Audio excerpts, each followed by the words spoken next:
कल्पना कीजिए, अनंत महासागर, चारों तरफ सिर्फ पानी, अंधकार से घिरी हुई गहराइयां और उस अंधकार में हिलोरे मारती रहस्यमयी लहरें। इन लहरों के बीच अचानक प्रकट होता है एक विशाल पर्वत, मंदाराचल, ऊंचा, गर्वित, मानो स्वयं गगन को चूमता हुआ। लेकिन जैसे ही वह पर्वत महासागर में प्रवेश करता है, धीरे धीरे गहराई में धंसने लगता है।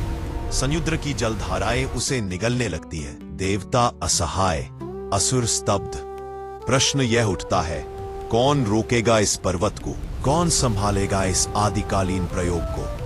और तभी गहराइयों में से उठता है एक दिव्य प्रकाश। लोग विस्मित होकर देख रहे हैं। समुद्र की सतह से प्रकट होती है एक अद्भुत आकृति। न हाथ न पैरों का रूप पहले पहचान में आता है, बस एक विशालकाय, असीम शक्ति से भरी पीठ जिस पर पर्वत टिक सकता है। यह है भगवान विष्णु का कूर्म अवतार, कच्छप के दिव्य रूप में प्रकट हुए भगवान, जिन्होंने सृष्टि का संतुलन बनाए रखने के लिए अपने ही शरीर को पर्वत का आधार बना दिया। और यहीं से शुरू होती है अमरता की खोज, समुद्र मंथन की महान गाथा। प्राचीन काल में सृष्टि के दो प्रमुख पक्ष माने जाते थे। एक ओर देवगण जो धर्म और व्यवस्था को पक्षधर थे, दूसरी ओर असुर जो बल और भोग की कामना से प्रेरित प्रायः देवताओं को पराजित कर अपना आधिपत्य जमाना चाहते थे। एक समय ऐसा आया जब असुरों का बल इतना बढ़ गया कि उन्होंने तीनों लोकों पर अधिकार जमा लिया। देवता दुर्बल हो गए, उनका तेज क्षीण पड़ गया, इंद्र तक का सिंहासन डगमगाने लगा। फिर पराजयों से दुखी होकर देवगण एकत्र हुए और उन्होंने विचार किया, अब हमारे उद्धार का उपाय क्या है? हम कैसे अपनी शक्ति लौटाएं? फिर आखिरकार सभी देवता अपने इंद्र के साथ भगवान विष्णु की शरण में पहुंचे। अश्रुपूर्ण नेत्रों से इंद्र बोले, प्रभु, अब हमसे युद्ध नहीं होता, हमारी शक्तियां सूख चुकी है, तीनों लोकों पर असुरों का राज्य है। हे पालक, कृपा कीजिए, हमें मार्ग दिखाइए। खा विष्णु ने ध्यान से सुना और गंभीर स्वर में बोले, देवताओं, निराश मत हो, कोई भी स्थिति शाश्वत नहीं होती। तुम्हारी शक्ति लौट सकती है, परंतु इसके लिए तुम्हें अमृत चाहिए, वह अमृत जो केवल समुद्र मंथन से ही प्राप्त हो सकता है। फिर देवताओं में हलचल मच गई। लेकिन वह कार्य तो असंभव है। क्षीर सागर अनंत है और उसमें मंथन करना मानव, असुर, देव किसी से भी अकेले संभव नहीं। विष्णु ने मुस्कुराते हुए उत्तर दिया, यह कार्य सहयोग से ही पूरा होगा, तुम्हें असुरों का संयोग लेना होगा। देवता दंग रह गए। असुरों का सहयोग? हमारे शत्रु? वे कैसे मानेंगे? विष्णु ने कहा, अमृत की प्राप्ति की लालसा इतनी प्रबल है कि असुर भी तुम्हारा साथ देंगे। भले ही वे अमृत स्वयं प्राप्त करना चाहेंगे, किंतु इस महान कार्य के लिए वे तैयार हो जाएंगे। याद रखो, योजना बुद्धि से बनती है, केवल बल से नहीं। देवताओं ने विष्णु की आज्ञा स्वीकार की और असुरों के पास गए। जब असुरों को प्रस्ताव मिला कि अमृत की प्राप्ति का उपाय है क्षीर सागर का मंथन, को वे भी तत्काल राजी हो गए। उनके अहंकार ने कहा, क्यों न करें, अमृत तो हमें ही मिलेगा। जब अमरत्व आएगा तो देवताओं को सदा के लिए दबा देंगे। यही था विष्णु का कौशल। दोनों पक्ष तैयार हो गए। अब प्रश्न उठा, समुद्र मंथन करेंगे कैसे? मथानी चाहिए थी और चुन लिया गया वृहद मंदराचल पर्वत, जिसकी ऊंचाई और भार दोनों अद्वितीय थे। और चुना गया वासुकी नाग।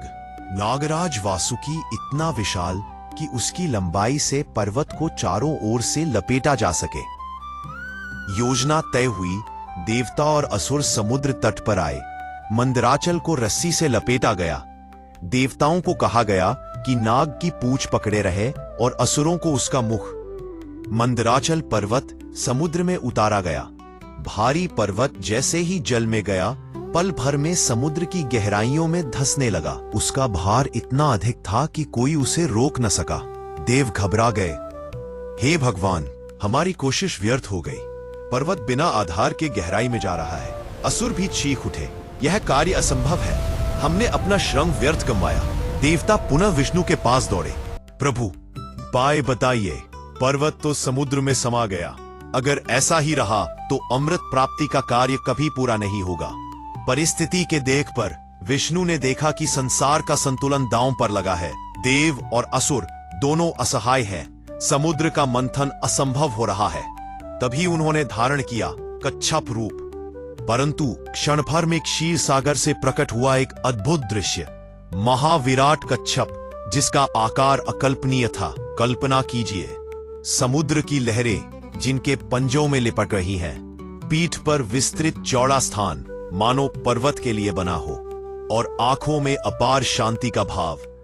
भगवान विष्णु ने उस कूर्म रूप में जाकर मंदाराचल पर्वत को अपनी पीठ पर धारण कर लिया। अब पर्वत स्थिर हो गया, वह हिला नहीं, डूबा नहीं।